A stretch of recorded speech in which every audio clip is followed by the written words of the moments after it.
My mom, when I was a little girl, seemed pretty normal, pretty average.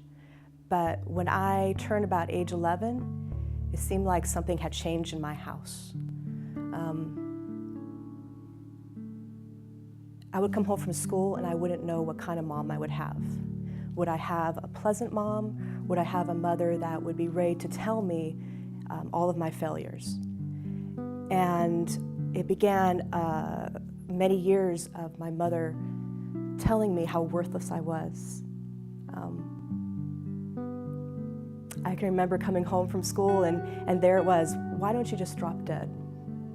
You've ruined my life. And when you're 12 and 13, you don't understand. You just had a full day of school, but your mom is telling you you're worthless. And honestly, I was an obedient child. I wasn't rebellious. But every day it became the norm that I would be told I wasn't bringing any value to the family. Why did I even give birth to you? Why am I alive? And I would just take those words in, and as those words came in me, it made me a very isolated person. And so in high school, I was very to myself, because if my mom didn't accept me, well, will my peers accept me? And the older I got, I did come to understand that my mother had a very, very hard childhood. So she was doing her absolute best to raise me. My home was not a safe place. Really, all throughout my high school years, I never felt safe. I would come in and the words of abuse would just be spoken over me. And there wasn't a follow-up with, I'm sorry, I was angry. It was just, this is what you get, and leave me alone. So then I would escape to my room. And because of all these words, I began to get to a place of suicide. I was beginning to become very depressed because I did not find any comfort or nurturing from my mother. And I didn't know why. I couldn't get that answer. Why? What have I done? But since there was no answer, I just went to self-depression.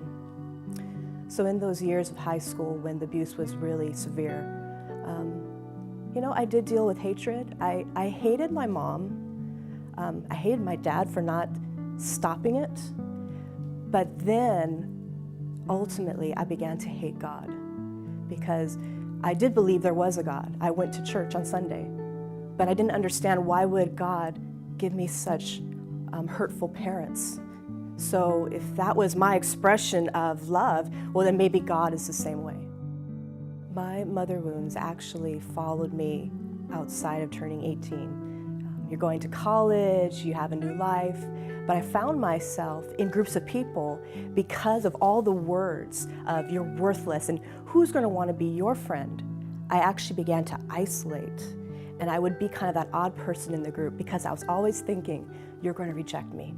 My mother did, you're going to reject me. And then you take that into the workplace where you want to perform well, but that mantle of rejection just seems to be hanging on you. So if correction comes, if we need to put you in a new position, all of a sudden you feel like, I failed. My mom was right. I would not succeed. So people do ask me, what was the moment? You seem so at peace now. And I honestly can't say there was a moment. I really just decided to trust God. One night in frustration, I just decided, Lord, I'm going to believe your love and I'm going to let go.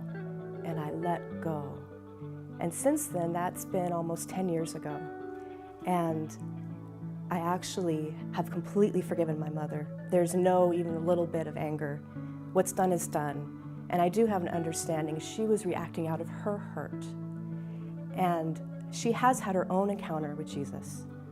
So she has asked for forgiveness, but I don't hinge my forgiveness on her getting my forgiveness. And really, my mom and I are very close. It's so amazing that one season in my life, my mother would say, you're worthless. And now she can't tell me enough how much she loves me and how proud she is of me.